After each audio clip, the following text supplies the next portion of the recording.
Bedrotting é a expressão que nós vamos conversar hoje no programa Vivências.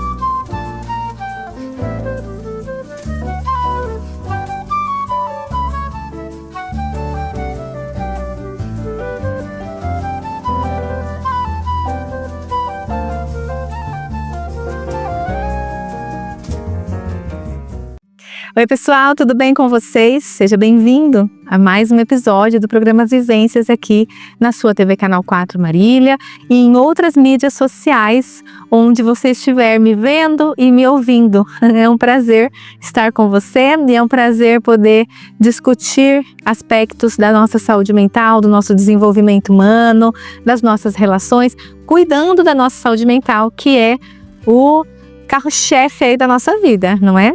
Que é o que comanda a gente aí. Então, que bom que você está tirando esse tempinho para estar aqui comigo e reflexões extremamente importantes e da atualidade.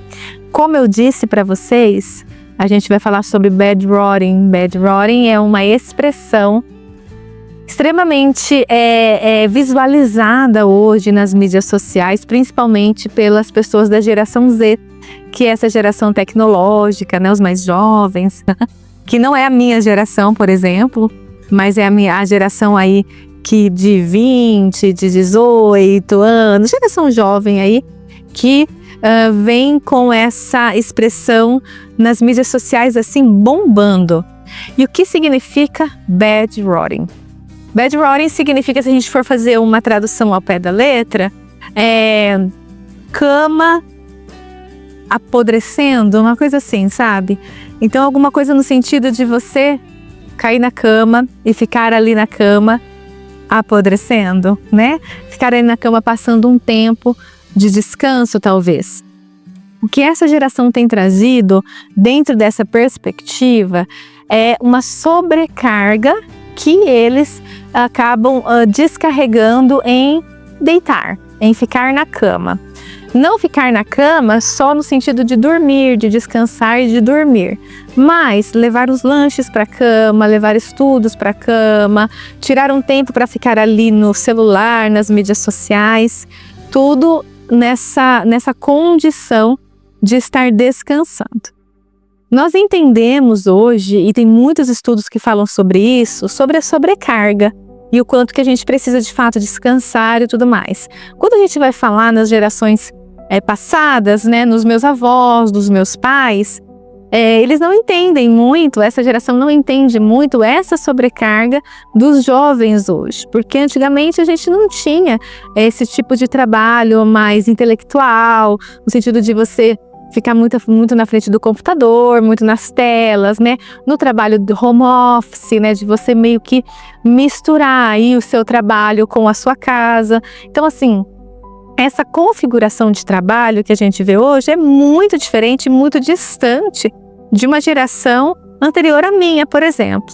Então, existem muitas críticas que as pessoas fazem a comportamentos dos jovens da geração Z, que é uma geração mais sobrecarregada nesse sentido aí de um trabalho mais intelectualizado, de um trabalho mais nas telas e de um trabalho dentro de casa. Eu ando conversando com várias pessoas, eu faço home office, né? Eu atendo assim 90% dos meus pacientes são online e também o meu escritório, ele é um braço da minha residência, então, querendo ou não, tá tudo ali muito próximo, né? E acaba que se a gente não tiver uma disciplina muito grande, não tiver um entendimento muito grande desse horário de trabalho e tudo mais, a gente começa a confundir e começa o tempo de casa e tempo de descanso, entra para o tempo de trabalho e vice-versa. Essa expressão que estão usando bastante hoje é uma expressão, um conceito para descansar, sem culpa. Para você, deita lá um pouco, descansa, fica um pouco, sabe, numa vibe mais relax, porque você está trabalhando bastante, porque você está se esgotando muito. Nós já trouxemos aqui no programa o conceito do ócio criativo, do descansar mesmo, né? De você conseguir desligar do seu trabalho e colocar a atenção em outras coisas. E num sentido mais ativo mesmo, né? De você fazer alguma coisa diferente, fazer um hobby, fazer uma atividade física, produzir alguma coisa diferente do seu trabalho. Que a gente entra no conceito do ócio criativo, que é você dar atenção a outras situações, e nesse momento também vem insights e vem produtividade para você. Quando a gente olha para o conceito de bad rotting, a gente precisa tomar um pouco de cuidado. Por quê? Primeiro, o cuidado é essa confusão de trabalho e de estar em casa. Essa confusão do tempo que eu dedico para o meu trabalho, para os meus estudos, e o tempo que eu dedico para a minha casa.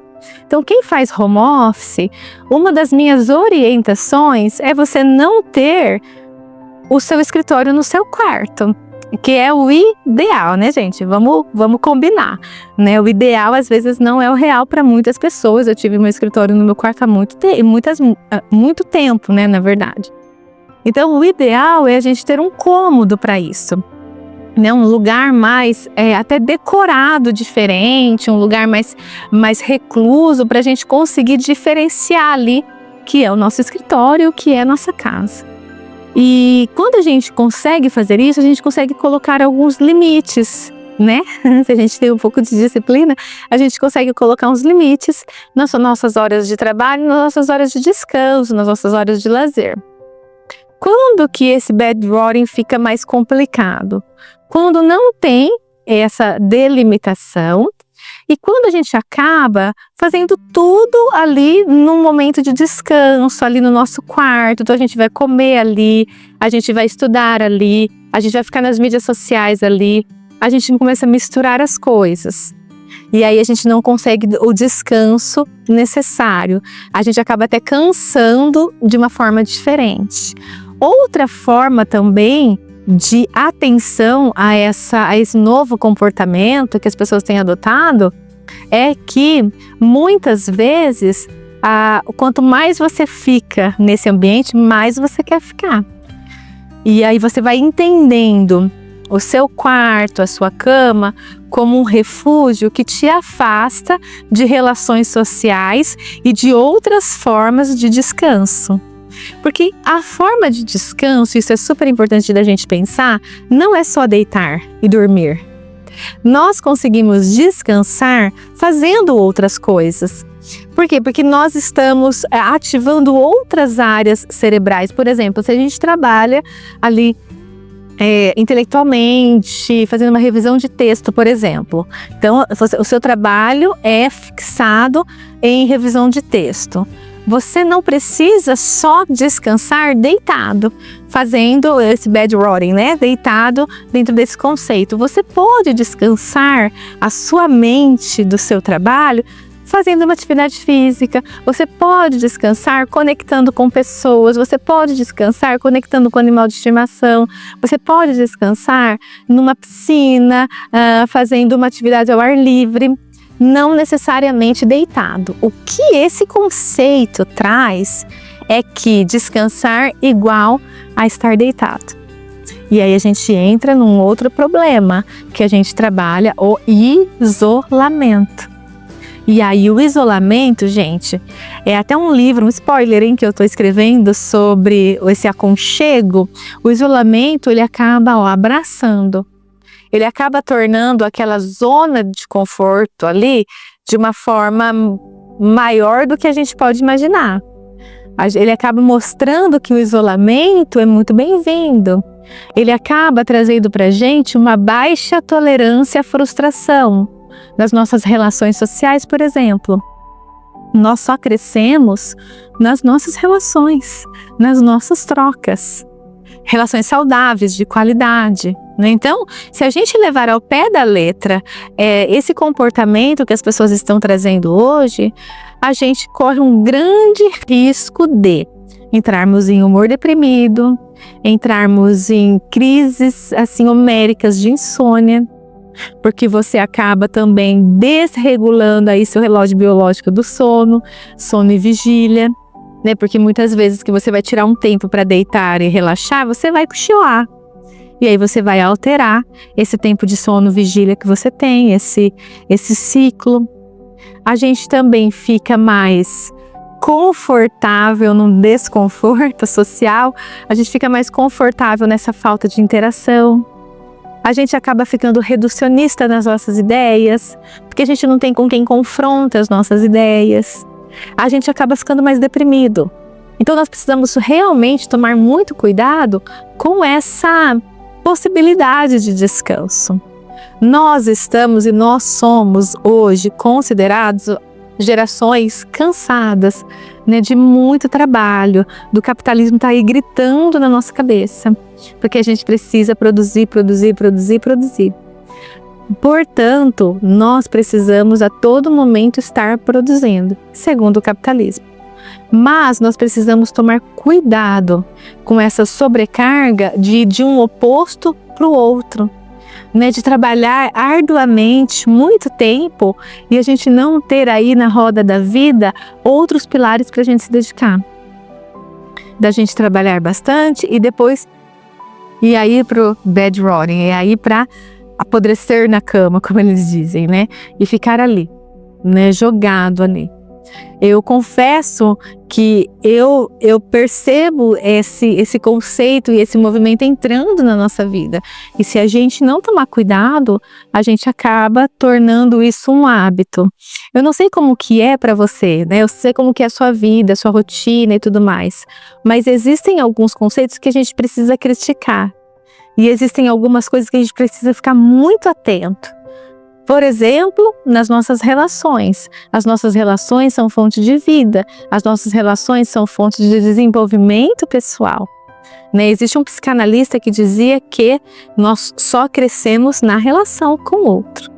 Porque é ali que nós desenvolvemos a nossa tolerância, ampliamos o nosso pensamento, conseguimos nos colocar e sair de situações, conseguimos até na discordância trabalhar os nossos posicionamentos.